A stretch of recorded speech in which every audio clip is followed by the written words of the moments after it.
Twin Peaks, and so much more, the one and only Heather Graham.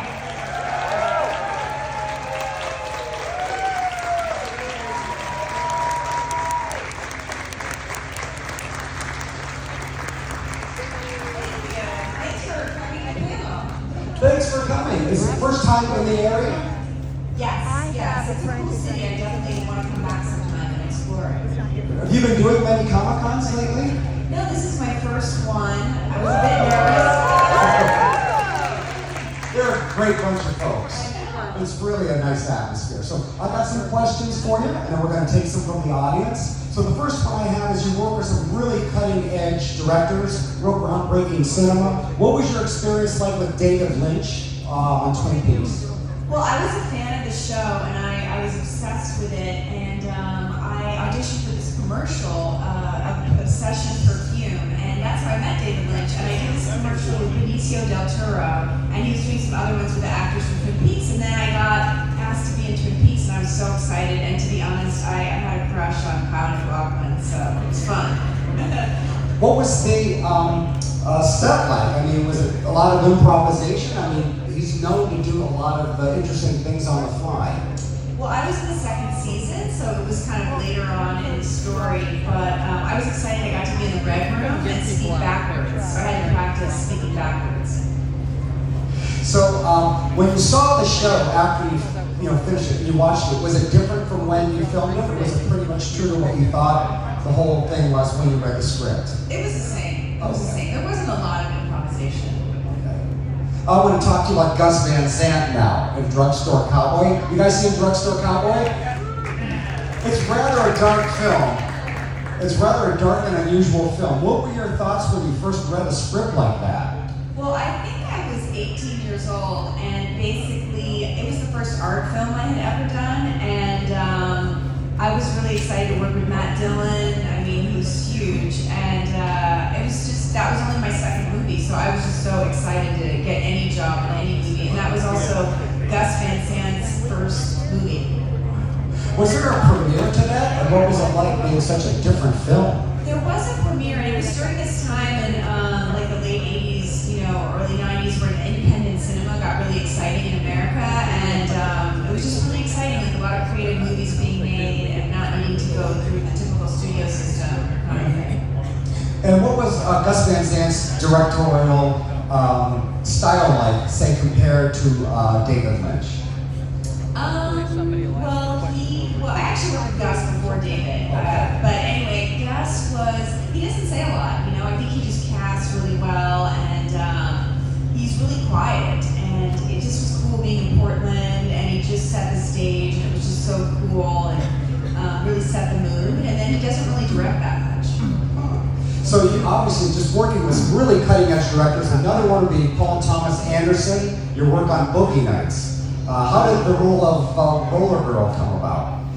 Well, I auditioned for it, and I think they were trying to get more famous actors at that time. I wasn't very famous, and then I got the part. And I remember I went to meet him at La Poubelle in LA, and we were sitting at this bar, and he just was like, "I want to tell you got the part." And Mark Wahlberg came over. He's like, "Here, I want to introduce you to Mark Wahlberg." And so it was very exciting, very, very. That was a very exciting moment in my career because I went from auditioning for roles and trying to get cast to starting to get just offered parts and to make more money, and it was very, very exciting. What were your thoughts when you first read a script like that? You knew it was going to be as huge as it was in the theaters. Well, I think at that time it was sort of more taboo subject matter to be making a movie about the porn industry. So some people were thinking that, maybe this is too weird to make a movie about this. But I thought the script was so good, and I was really excited about it. And the cast was amazing, even though a lot of those people were discovered in that movie.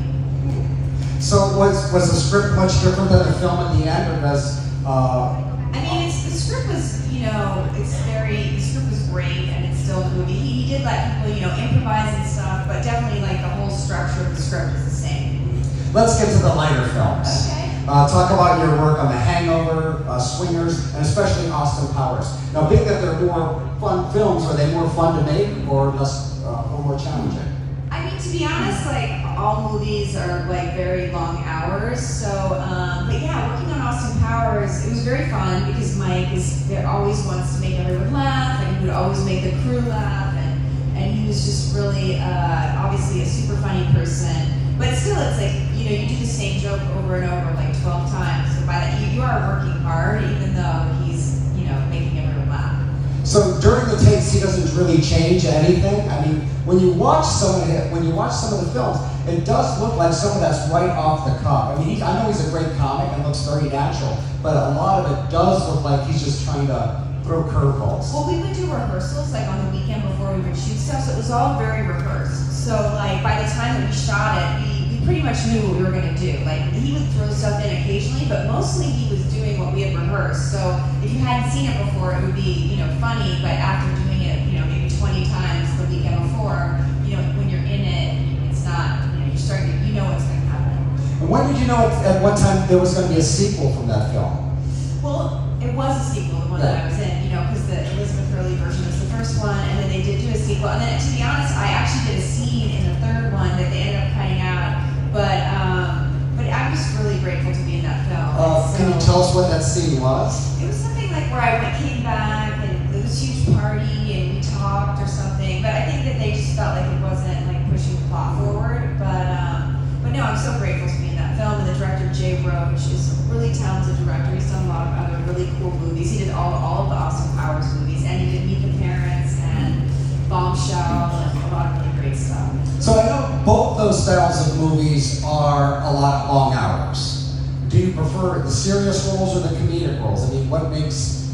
Well, when I first started, I think I really wanted to be in really serious movies, but now, like, the more that I do it, I really love comedy because that's what I like watching, and but I love them both, so I love both. Oh, what are you currently up to now? We're going to get to questions to the audience in just a minute, but is there anything you'd like to talk about as far as what you're doing currently or in the future that you can give us hints at? Okay, yeah, well, I did this Netflix Christmas movie that came out over Christmas, and it did really well on Netflix. It's called Best Christmas Ever, and I did a horror film that's available now on Shudder. It's called A Suitable Flesh, and that's doing well.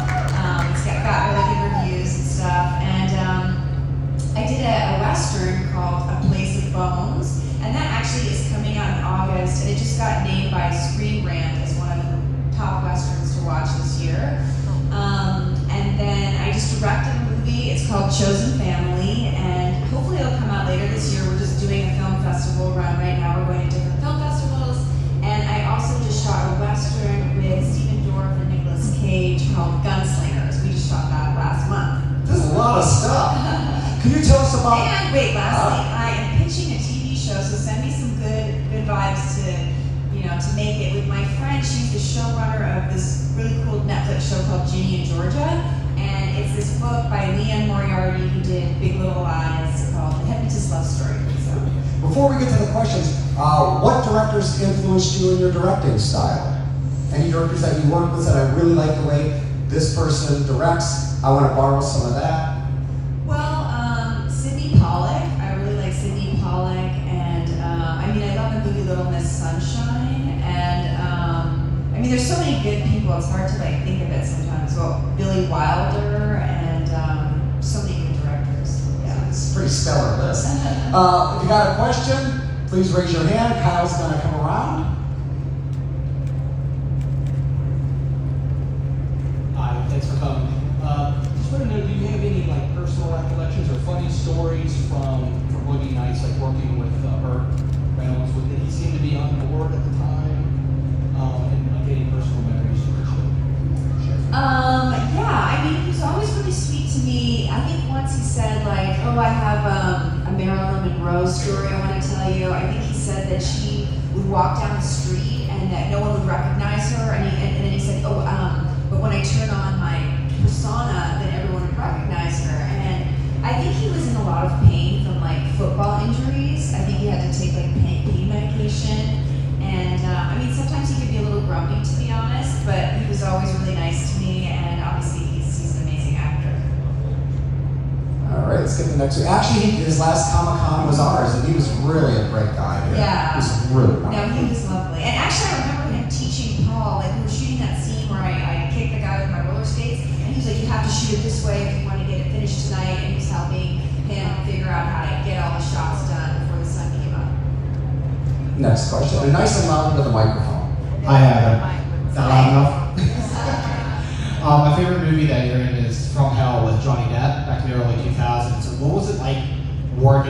recreating Jack the Ripper, as well as working with British royalty like Ian Holm and Robbie Coltrane? Well, I was so excited, obviously, to be an actor and, to get to work with Johnny Depp, especially at that moment. It was so exciting. And basically, we went to London and we walked the streets where it really happened, where Jack the Ripper really, the stories were originated. But we shot it in Prague, so they built this whole set in Prague. It was amazing. And basically, it was the summer and we were shooting at night and there weren't that many hours of dark. So we would get there and just wait for it to get dark. And then when the minute was dark, we had to try to shoot everything really fast before the sun came back up. I don't know if those are the kind of stories you wanted, but. All right, another question here. Yes. What was it like working with Mike Myers in Austin Powers, The Spy Who Shagged Me? Was he a really cool guy to work with? Did he invite you to dinner, or did you guys hang out off the set? Was he a really cool guy? Yeah, he's a really cool guy. I think he really loved making people laugh. A lot of comedians go to work and they're funny in the scenes, but he would go to work and try to make everyone on the whole crew laugh, just make up jokes. And at the same time, he was very, very hardworking, so he was serious, and then he just wanted to make it great. And he was married at the time to this woman named Robin, and they were really sweet to each other. And yeah, no, I did have dinner with him sometimes, and it was really cool. And he was kind. I think his dad had died, so he was, kind of going through that. And then more recently, he got married to another woman that I know, and he's had kids. And I saw him, and he said, "Oh, now I'm having fun, just filming my kids. Instead of making a movie, I'm filming my family." So. I hear that. I'm just wondering some of your memories of License to Drive and working with the two Corys. Such a great 80s film. Oh, thank you. That's so fun. It's so fun that people still watch that. Well, okay, that was my first movie I had ever been in. So my memories are that I had basically done almost nothing, and that I would drive onto the lot. I had just gotten my driver's license, and that I would drive onto the 20th Century Fox lot, and I would be pinching myself because I just was so excited that I was in a movie with Corey Haim and Corey Feldman, and I got to drive onto a movie lot. It was so fun. They were such teen heartthrob idols, and to get to work with them was a huge dream come true. I felt like a total just this suburban girl who had just no idea about the entertainment industry. And it was really fun to get to work with them. Okay, next. What was it like working with the Hughes brothers when you were in the movie From Hell? And what was it like working with James Woods in Diggstown? Okay, I don't see where you are, but Right back there. Let's see Okay, cool. Okay, so the Hughes brothers. Yeah, the Hughes brothers are very cool. I guess it's legal now, but they are, just these. They love music, right? And they were just fun to hang out with. And it's funny because they would teach me street slang, and I told them that my favorite character as a kid was Pippi Longstocking, so they would call me Pippi Grizzam, because they'd be give me this cute street slang, and they would play this amazing music in their trailer, and we would hang out, and they're just really fun. We'd go out at night. They were amazing. They're visually very cool, and the DP of that, Peter Deming, they created such a cool visual story for that. And in terms of Diggstown, I was excited to be in a movie and to work with James Woods. He's obviously done some really cool roles, and it's weird. I don't have as many memories of that, but yeah, the Hughes brothers are. Their first movie was Menace to Society, right? So I was a huge fan of that, and they're really talented. On the far side. How's Annie? I'm dead. I died. Not good. I wish I was still alive. We have some questions on the other side of the room too. Excellent. We'll get there.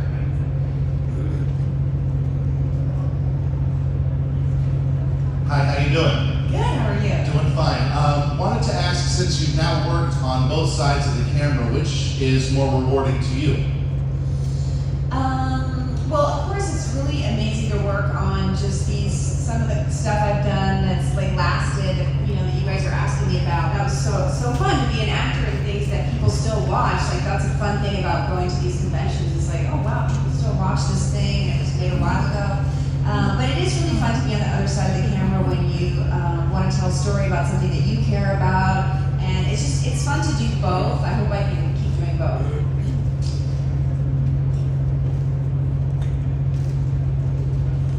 Hi, how are you?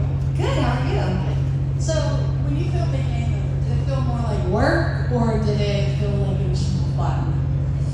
Well, I was really excited to work with Todd because he had done Old School, which was so funny.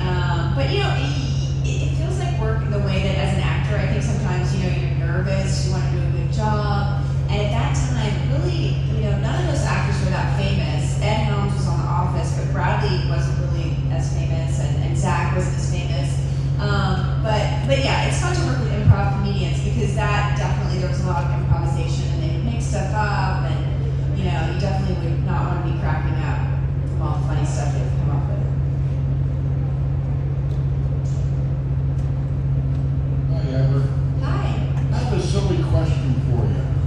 Every actor and actress that we've had have all had stories about props going missing or costumes that came home. What's yours? Okay. All right. Well, there were 2 pairs of roller skates on Boogie Nights, and they gave me a pair to keep, and I kept it all these years. And recently I moved, and I was looking at it. I was like, oh my gosh, should I throw these away? Should I donate them? Blah blah blah. And somebody I met at one of these conventions was like, oh, I'll buy them from you. And then basically my agent asked the Academy Museum if they wanted them, and now they said they're going to put it in the Academy Museum. So my stolen or given prop is going to be in the museum. So I'm excited.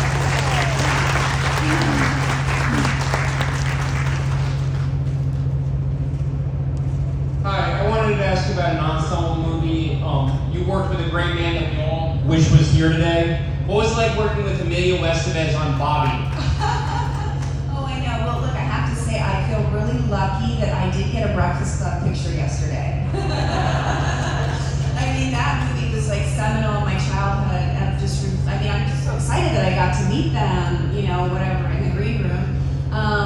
But yeah, Emilio, it's cool he's gotten into directing now, and it was so fun to work with him on Bobby. I mean, that movie also had like a really amazing cast where I got to meet like Sharon Stone and Helen Hunt and whatever, Elijah Wood and all these people.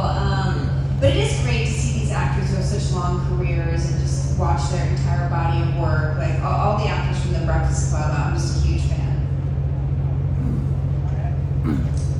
Right. Hi, Heather.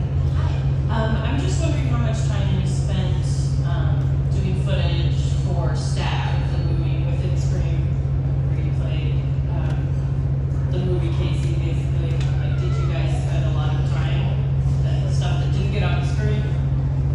Well, I watched obviously Scream, the first one, and it was amazing. And I'm a fan of Drew Barrymore, and so when they asked me to do that, I was really excited because I love the first one. But I don't think that I probably only worked on that movie for like a day, 1 to 3 days, if I can remember it right. But yeah, we recreated a scene from the first one, and it was really not a lot of shooting. But it's so cool because that's one of the things people are remembering the most, like at this convention that I'm in. And it's awesome, what an important milestone in movies the Scream franchise has been. So I feel lucky to be a part of it. You on that side still? Hi. Oh, you're good. That's nice and loud. Hi, Heather. Thanks for coming to Pittsburgh. So, having spent 2 semesters in film school, Bowfinger is one of my favorite comedies of all time. What about the role of Daisy attracted you to the project the most? Was it poking fun at the cliches, or was it working with Steve Martin and Eddie Murphy, or the script, or Well, I feel really proud of that movie too. I was a huge fan of Steve Martin, of course. I had a crush on him as a kid. I used to watch him on Saturday Night Live, and when he would do the funky tut, thing, I just thought he was so cool. So when I got to work with him, I was also pinching myself. It's just kind of sometimes when you're an actor, you're also a fan, so I can relate to fans because I'm also a fan. So you're just I can't believe I'm in the same room with Steve Martin, and I even felt that yesterday. I'm I can't believe I'm in the room with the Breakfast Club. How did I meet these people? This is really cool.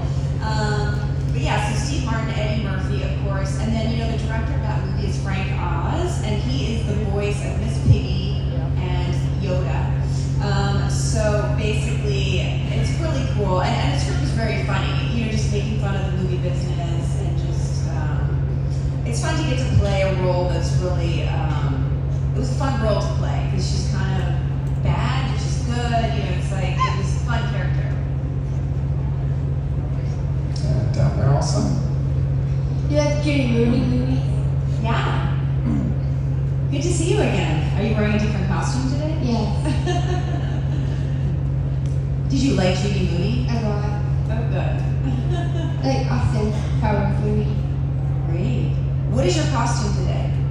Belle. That's cute. I like it. All right, thank you. Any more questions? Just raise your hand. In the back and over there. Excellent. Hi. Okay, I was wondering, so if you could have any dream role, like you automatically know it's yours, what would that role be and who would play opposite you? Well, I think it'd be fun to be Scarlett O'Hara. I've thought about that, like in Gone with the Wind.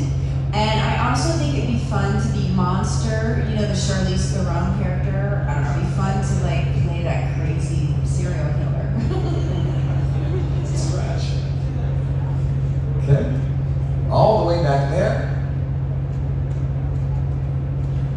Keep that hand up. I can't see you. There it is. Got it? No? Where?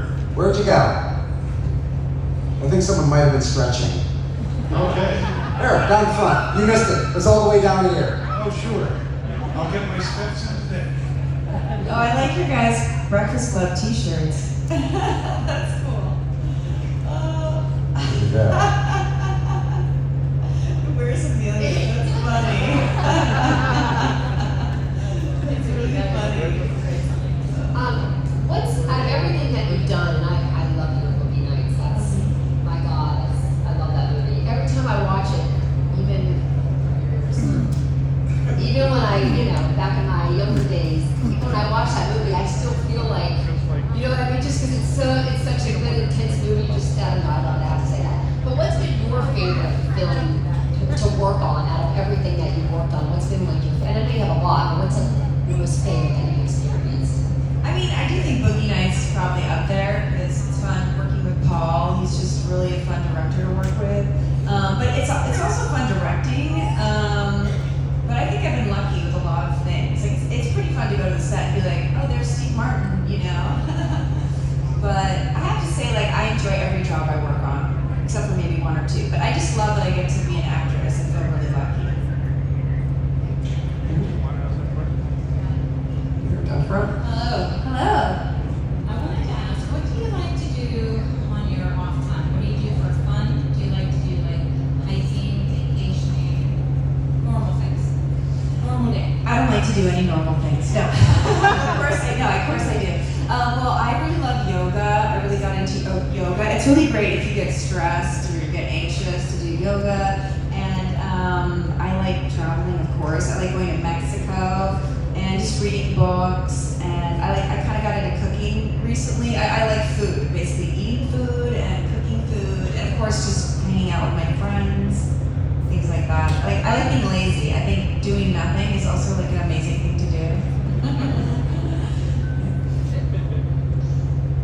Hi there. Is there a scene or a part that when you watch back, you look and say, damn, I was good?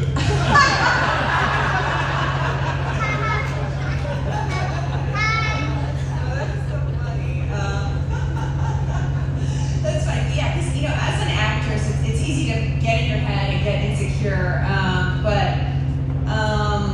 Yeah, I mean, it's funny. Well, the other day someone was playing like a scene from Twin Peaks to me, and I remember just thinking like, you're so young. I think I was like 21 or something. But I kind of felt like I don't know if I know what I'm doing, but I was like, actually, I was pretty good, But it is cool, like these movies that people remember, that that people bring up in this. Like you guys are talking about it. I'm like, well, I guess if you remember it, like 20 years later, it was good. So, but thanks for your question. It's funny.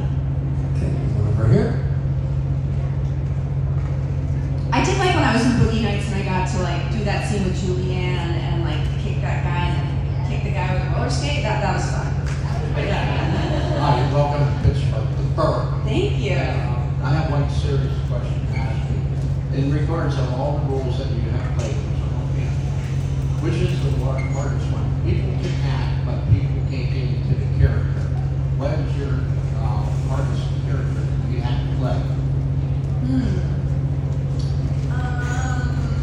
I mean, I don't know if I would say that there's one that's the hardest, because I mean, I love doing things that are challenging. It just, I would say that like being an actor, the hardest thing is like you really sit around waiting a long time. So you're waiting on the set, and sometimes they set up the lights, so you could be waiting for 7 hours for them to like use you. So you're trying to stay focused in your room or whatever, and then suddenly like you're up, and then you go, and then it's like 20 minutes later, like you're done. You know, so basically you have to be like so focused and ready to do that scene, but you don't really know when it's gonna be. So it's kind of like being like a sprinter, because you're just like, when am I gonna do this scene? And you're just sitting around. Sometimes you fall asleep, and then it's like 3 in the morning, and they're like, now you're up, you know?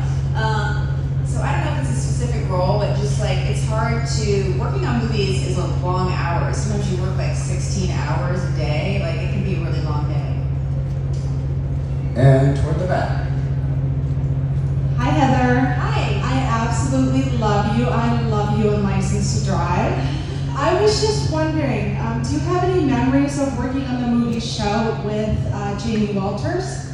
Oh, that's cute. Yeah, I mean, I remember that I worked with John Travolta and Jamie Walters. Jamie Walters is so cute. John Travolta was really sweet. I remember that he basically got us all these really nice presents. And I was very young. I don't know, I was like 20 or something.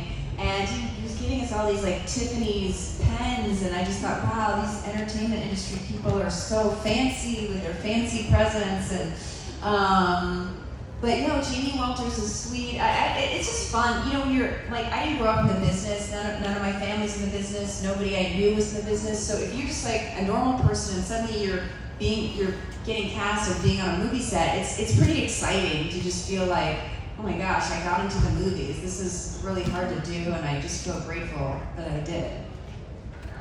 Well, Kyle has our last question. You're going to be headed to your table to sign. So please go and visit. If you didn't have a chance to think of a question now, maybe you'll get one later, and please visit her at her table. Kyle, fire away with the last one. All right, so is there a scene that you can recall that was very difficult to get through because the giggles? I know that happens. I mean, Eddie Murphy on Bowfinger was really funny. I mean, there's a scene where I take my top off, which I didn't really, but there's a scene where he's like looking at me like kind of like, and I remember that it was really funny, you know, and I mean, sometimes you just get the giggles because you're just working really long hours and just everyone just starts laughing for no reason, and then you have to try to not laugh.